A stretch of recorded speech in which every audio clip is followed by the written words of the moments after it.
আমি ভাগবত শ্রবণ করলাম আর আমার মুক্তি হয়ে গেল? বলছে ভাগবত শ্রবণ করতে হবে, প্রথমে আসনকে জিততে হবে। প্রথমে আসনকে জিততে হবে। যে আসনে আমি বসবো, আমি এক ঠাই বসে থাকবো, আমার কোনো কষ্ট হবে না। এক ঠাই আমি বসে থাকবো, আমি ঘন্টার পর ঘন্টা বসে থাকবো আসনে, আমার কষ্ট হবে না। কেন কষ্ট হবে না? কারণ আমি জানি যে এই আসনে আমি কেন বসেছি, জীব আত্মার সঙ্গে পরমাত্মার মিলন হবে।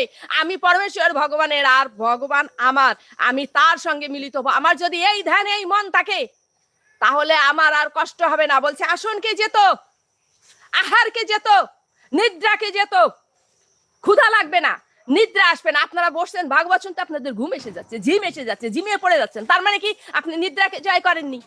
ভাগবত শ্রবণ করতে আসবেন, আমিষ খেয়ে চলে আসছেন, এটা তো বলেন নাই। এখন যদি আমি বলি, বলবেন যে ওই ম্যাডাম এইগুলো বলেছে, সব নচ্ছার কথা বলেছে। ম্যাডাম বলছে? এটা কে বলছেন? খট্টাঙ্গ মহারাজের গুরুদেব বলছেন ভাগবত শ্রবণ করতে আসনকে যেত, মনকে যেত, ইন্দ্রিয়কে যেত, আহারকে যেত, নিদ্রাকে যেত,